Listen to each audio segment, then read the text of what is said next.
देखिए माई के भजन सभे गावेला। हाँ जी सब गीत निमने हो सही बा, बाकी सबके अपन अपन अंदाज बा। वाह हमरो तनी अलग होई। हाँ हाँ समझे वाला लोग होई तो शुरू में समझ जाए। हाँ जी जननी के जननी हो जननी जनक के तू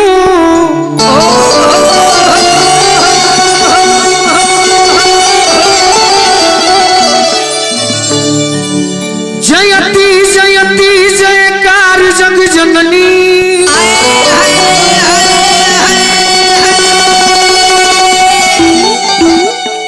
जननी तू जोगिन के बिसैन के भोगिन के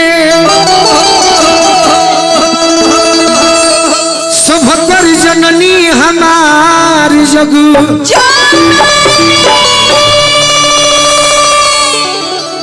जननी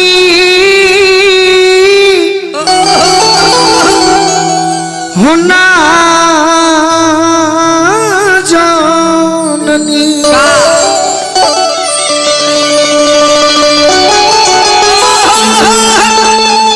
जननी होना जननी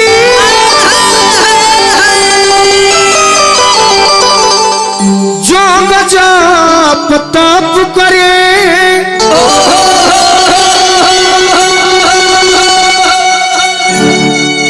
जननी न वेद हम गवार जग जननी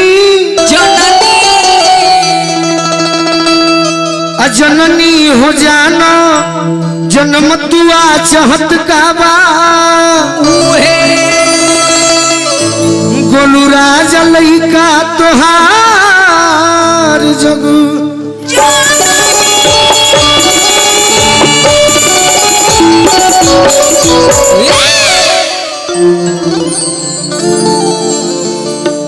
माई के सुमरन तो लंबा हो जाए कि गीत संगीत में कहल जाई।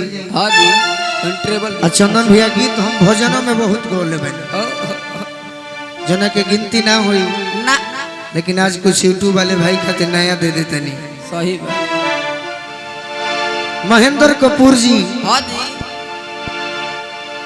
बॉलीवुड के सिंगर बड़ी सुंदर गीत गौले बनी। ओ अति सुंदर मन कहल है कि आज गाड़िए में लिखवा दी हो जाओ गाना। हाँ जी यही सिवान जिला के हाँ सोनू सिंह संगदिल जी हैं हाँ जी जेकर नौजवान भाई गीत सुनले हुए हैं हल्ला करबे करी कौन जे करे सलभ कइलू